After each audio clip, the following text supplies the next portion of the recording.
Hello అందరికీ అందరూ ఎలా ఉన్నారు? అందరూ క్షేమమే కదా? ఇవాళ గార్డెన్లో నేను మీకు ఒకటి చూపిస్తాను. అది లేకుండా మా మొక్కల్ని పెంచడం అనేది అసాధ్యమైన పని. అదేంటో అనుకుంటున్నారా? బావి అండి. నీళ్లు కావాలి కదా గార్డెన్లో మొక్కలు పెంచాలంటే. ఇది మా చిన్న క్యూట్ బావి.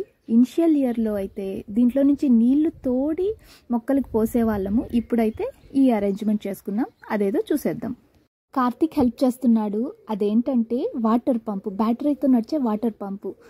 మేము 1 ఇయర్ కష్టపడ్డాక ఇది కాదు, ఇలా వర్కౌట్ కాదు అని తెలుసుకున్నాక మేము రీసెర్చ్ చేసిన తర్వాత మాకు ఒక ఆప్షన్ దొరికింది. సో ఫైనల్గా ఈ వాటర్ పంపు బ్యాటరీతో నడుస్తుంది. ఒక 2 ఇయర్స్గా యూజ్ చేస్తున్నాము. పర్లేదు, ఈ ప్రస్తుతానికైతే నో కంప్లైంట్స్ అని చెప్పాలి. నేల్ అయితే ఫుల్గా డ్రై అయిపోయింది. ఇక్కడ నేను చెన్న, తర్వాత స్మాల్ ఆనియన్, మన ఇండియన్ స్మాల్ ఆనియన్ ఉంటుంది కదా, అది వేసాను.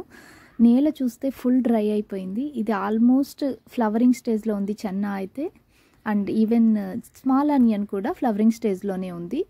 కాబట్టి ఇప్పుడు కరెక్ట్గా నీళ్ళు ఇవ్వడం ఆపేసాము అంటే ఇవి ఎదగడం ఆపేస్తుంది అనమాట. సో కంపల్సరీ నీళ్లు పట్టాలి. కాబట్టి ఈరోజు ఇన్స్టాల్ చేసి దాని నుంచి వాటర్ పట్టేకి చూస్తున్నాం అనమాట. అంటే ఇక్కడ నేను మడుల్లాగా చేసి, నేను నా చిన్న కూతురు కలిసి మడులు చేసామన్నమాట. ఆకుకూరల సీడ్స్ చల్లాం. ఇక్కడ కింద నుంచి ఒక ఎలక, దీన్ని ఇక్కడ మౌల్ ఉర్ఫే అంటారు, ఒక లావు పాటి ఎలక కిందనే తవ్వుతూ ఉంటుంది అది.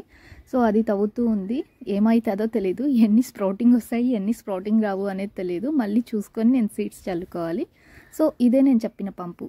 ఈ పంపుకి ఇక్కడ బ్యాటరీ పెడతారు. అక్కడున్న గ్రూకి బ్యాటరీ ఫిక్స్ చేయాలి. 2 బ్యాటరీస్ పడుతుంది. సో ఇప్పుడు ప్రైమింగ్ చేస్తూ ఉన్నారు. కార్తీక్, లీచీ కలిసి ప్రైమింగ్ చేశాక అన్నీ కరెక్ట్గా ఉంటే వాటర్ వస్తుంది. లేదంటే మళ్ళీ ఏం తప్పులు చేసాము అని చెప్పి రెక్టిఫై చేసుకొని మళ్ళీ ఆన్ చేయాలన్నమాట. సో ఫైనల్గా ఇప్పుడైతే అన్నీ కరెక్ట్గా జరిగింది కాబట్టి వాటర్ అయితే వచ్చేసింది. ఇలా ఈ రోజుటికైతే వాటరింగ్ అయితే చేసేసాము. కానీ చాలా భయం ఉంది. ఇన్ని సాప్లింగ్స్ చేసాము, ఇయర్ ఎలా నడుస్తుందో తెలీదు. స్టార్ట్ అయ్యిండేదే ఎండలతో స్టార్ట్ అయ్యాం. ఒక్క రైన్ కూడా కనపడట్లేదు దగ్గరలో. Please please please me blessings మాకు ఇవ్వండి. సో దట్ ఆ బ్లెస్సింగ్స్తో మాకంతా మంచి జరగాలని కోరుకుంటున్నాను.